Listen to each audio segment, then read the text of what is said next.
proud guy, you know, worked every hour under the, you know, that I could really to pay the bills, but once you make that first step, you realise that, as I said, it opens so many doors, and there were so many people wanting to help that, yeah, initially very, very hard, but I think, you know, we both realised, didn't we, that, you know, we had to do it. As Kath said, we were on our knees, and we had, it's not that we had no option, but we realised that was the way to get out of the situation, really, you know, ask for help, and it was given in abundance. So it goes back to 2002, when a person that we really trusted, I invested quite a bit of money in a business venture, and basically the guy absconded with the money and, you know, left us with a huge debt, which over a period of time just escalated and, you know, left us in the desperate situation that we were in. Huge effect. I mean, it was desperate. We couldn't afford food, we sold jewellery to be able to pay bills, couldn't afford school shoes. I can remember one of the children coming and wanting sweets to be able to take into school, and I didn't have £3 in my purse. It was desperate. It was actually when Kath came back from a meeting that she'd been at, where she the opportunity rose to speak to somebody about the situation, and from that basically we decided to speak to Aaron from church, who helped us out with the charity Acts 435. At this point we'd already taken out an IVA, which is like a voluntary arrangement to sort out the debts. But he also went to New Wine and spoke to certain organisations of what we could do to help ourselves. And, you know, that's basically when we came back from there that we were approached by the church.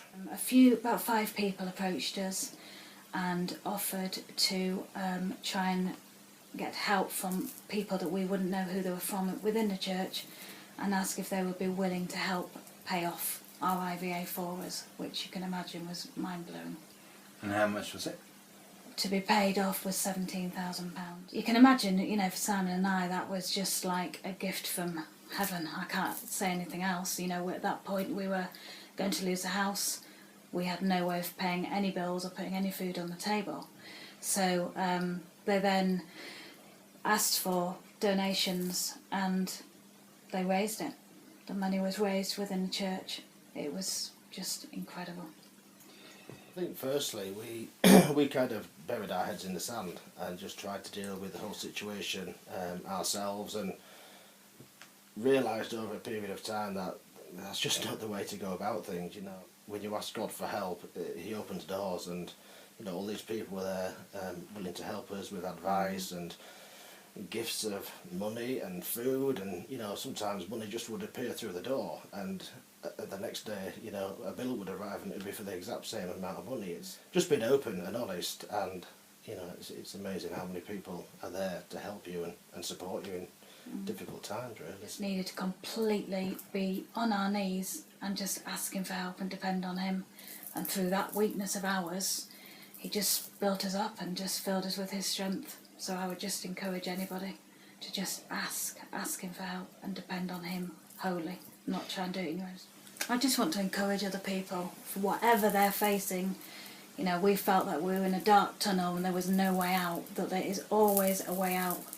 And just please have the guts to talk to anybody that you feel that you can share with, whatever your issue is, and just talk to God. Talk to God, because he's listening and he knows what's on your heart, so just tell him as it is. Fantastic.